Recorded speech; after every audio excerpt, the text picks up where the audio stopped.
Thank you to everyone, particularly I'm going to call you Karen. Please do. David, just to make it a little easier. Just to remind everyone, this Civic Affairs Back to Business group, business advocacy is the heart of the Civic Affairs Committee.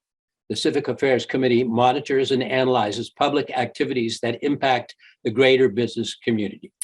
And I'll say with a keen eye and a keen ear to the ground, the issues of the census and redistricting, particularly in our county, equal one such public activity.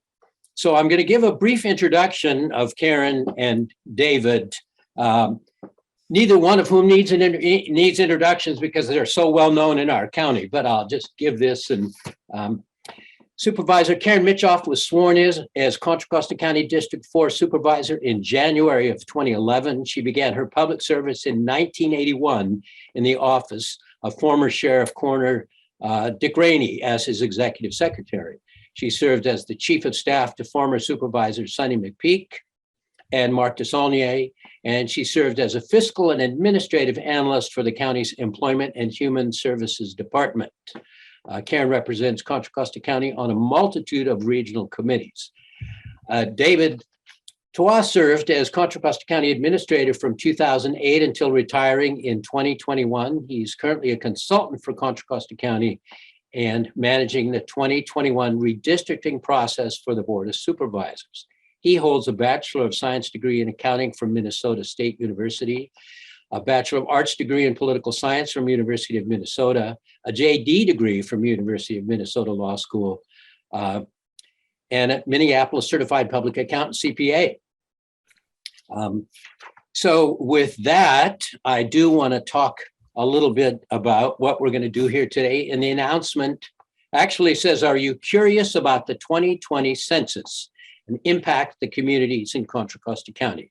Do you know the new census results began a process of redistricting? What does that mean for us, and how will it affect local governments and the business community? So that's kind of the foundation for what we want to talk about.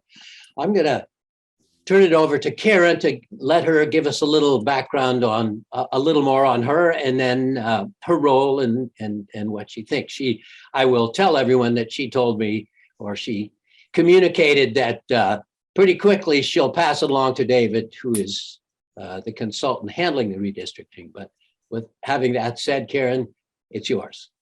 Thank you, Matt. And thank you for inviting David, myself, and I also want to introduce Christine Salsang of our Community Development Department. She is the lead staff person working with David, and you will see the product of their work in just a moment. You are the first, I think, to see the proposed maps that are coming from the county because we had to have them published yesterday. And by yesterday, we have a evening public meeting next week starting at 6 o'clock. But I assure you, you are going to learn everything you need to know today and how to make your how to provide your input should you wish to input on this. Redistricting, as you know, happens every 10 years. The census comes out. They do it on the decima. I don't know what every 10 years, you know what it means. And this year, my first year in 2011, as Matt said, was a very different kind of redistricting year because as you may recall, former Supervisor Gail Olkema was ill and was not going to be running in 2012. And so there was some jockeying for how the district would look. And Supervisor Glover wanted to incorporate the Northern Waterfront into his district because of his initiative. And so there was a lot of discussion and community input. I expect this year's to go much more smoothly and just the need to expand, detract, or change boundaries a bit just because of population. I really don't think there's anything else to say as I said, we're having this meeting next Tuesday evening. However, the District 4, we're having a workshop on Monday, October 25th at the Pleasant Hill Recreation and Park Center in Pleasant Hill on Taylor Boulevard. You're welcome to get that information out to your membership if they are not able to watch this video later. It will be a hybrid meeting. We will do it in person and have Zoom and telephone available. There are 4 others in each of the other districts. You're welcome to do that. I'm hoping that many of you already get my newsletter, e-blasts we call them, and so that you have, my staff does a fabulous job of making sure that as many as constituents are signed up want to know about all things District 4, and we're including all things redistricting.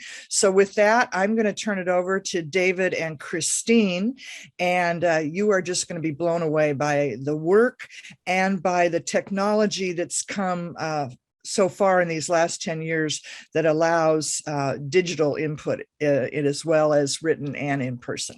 David, go ahead. Thank you, Supervisor. Good morning, everybody. Christine and I are going to run through a number of slides to cover both the census data, which many of you have asked about, and then get into the redistricting and talk about the process that we've used to date, as well as what's coming up, and as well as what we're referring to as concept maps, as Supervisor Mitchoff mentioned. So with that, I'll ask Christine to start, because she worked on the census activity back in 2020 and has developed a wealth of information as it relates to the census. So Christine. Thank you so much, and I'm so excited to be here. I'm going to share my screen real quickly. The beginning, there we go. So here we go. We're at this meeting. So I'm just going to do a very quick overview of what the census is and then provide some basic information. I think everyone in this room probably knows that it's a count of everybody. And they ask basic questions. And what most people know, but maybe not everybody, that it is part of our Constitution. It's in Article 1, Section 2 of the U.S. Constitution, which mandates for the apportionment of representatives and also now electoral college. It's based on census numbers.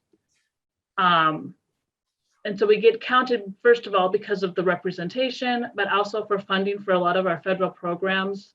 There was one estimate that estimated that for every person not counting, the county could lose up to $1,000 per year in community funding, which is quite a bit of money. Maybe even more importantly, at least in these COVID times, that we really rely on census data for planning and infrastructure, of course, for like how many people are on the roads, but also how many people have been vaccinated, what percentage of the population is that? Or for fires, how many people need to be evacuated? Those population numbers are really key for a lot of our planning efforts. And of course, as the chamber, you know how important census data is for business and developing business plans and getting loans and such. So what's changed in the past decade? The short answer is we know some stuff, but we don't know everything yet. Mostly because the census data that's been released to date is specific for the redistricting data. And that includes the total population, race and ethnicity, voting age population, and the race and ethnicity for that population, the number of housing units, their occupancy status, group quarters. And we'll get more breakdowns in like 2022. It'll be a while. There's a lot of data for the Census Bureau to process. Here's some key results though, and I did stuff for just the county as a whole in Walnut Creek, since we are at the Walnut Creek Chamber. There's now 1,168,064 people living in Contra Costa County and just over 34,000 living in Walnut Creek. The county as a whole had about 11% increase, while Walnut Creek had a 4.8% increase. Christine, I think Walnut Creek has, I think that number may not be correct. You know, I'm looking at that and I think you might be right. I know last time it was in this near 56 to 60,000. You know what? Look at this. I know exactly what that is. It's the number of housing units. So we're going to go. I got a little worried there. There we go. I apologize for that typo. I was kind apparently looking at the wrong thing. Thank you for noticing that, Supervisor Mitchoff. I can get that information to you though later on today, if you want. But there are 34,250 housing units. I was saying that, I'm like, that just doesn't sound right. No. And about a 5.6% increase in new housing units countywide and a 4.6% increase. And one of the things that I thought was really interesting is the vacancy rate in 2020 versus 2010. In 2010, our vacancy rate was hovering around 6%, either 6.2 for the county or 5.9 for Walnut Creek. But for Contra Costa County now, it's 3.9 and 3.6%. And if you recall, in 2010, we were just starting to feel some of the big impacts of the mortgage crisis and the real estate bubble bursting. And so you can see how that had an impact and how now there's fewer houses available, which I think anyone who's looking for renters, renting or buying knows at this point. We are a much more diverse county than we were 10 years ago. The population shift in particular, the number and percentage of Asian population has increased 44.1%. Our other population has increased 66%. That's still a pretty small number of our overall population. And that includes anyone who's 2 or more races plus Native American, Alaska Native, Pacific Islanders, and other races. A lot of people just identify as other race. And one of the nice things about the census is this is all self-identified. No one has a card that says what their race is. Everyone is self-identified. This is a lot of information on this particular slide, but it shows the race and ethnicity by supervisorial district, both for our total population as well as for the citizen voting age population, which we're required to provide during the census, during the redistricting process. And some key like factoids that I like. District 1 is very diverse. They have, this is Supervisor Joya's district in West County. They have the most Latino population as well as of the Black population. And you'll notice that both the numbers, of course, go down for citizen voting age population because it doesn't include any children or any non-citizens for the CVAP. District 2, Supervisor Anderson's district, has the highest Asian population. District 3 is, I don't have the county overall, it was on the last slide, but this most reflects the county's population distribution by race. District 4 also has is similar to the county, but they also have the highest other population. And District 5 is the most equitable between all the races and ethnicities in the county. And now is when I get to either answer questions or turn it over to David. Christine, I just want to make a comment. Bob Brown had asked, and I was thinking about it at the same time. We will provide this PowerPoint presentation to Bob Linscheid for him to get this out to all of you later. We know this is a lot of data. It is a lot of data, and so thanks for bearing with me. And I'll give that to you with the right information in there too.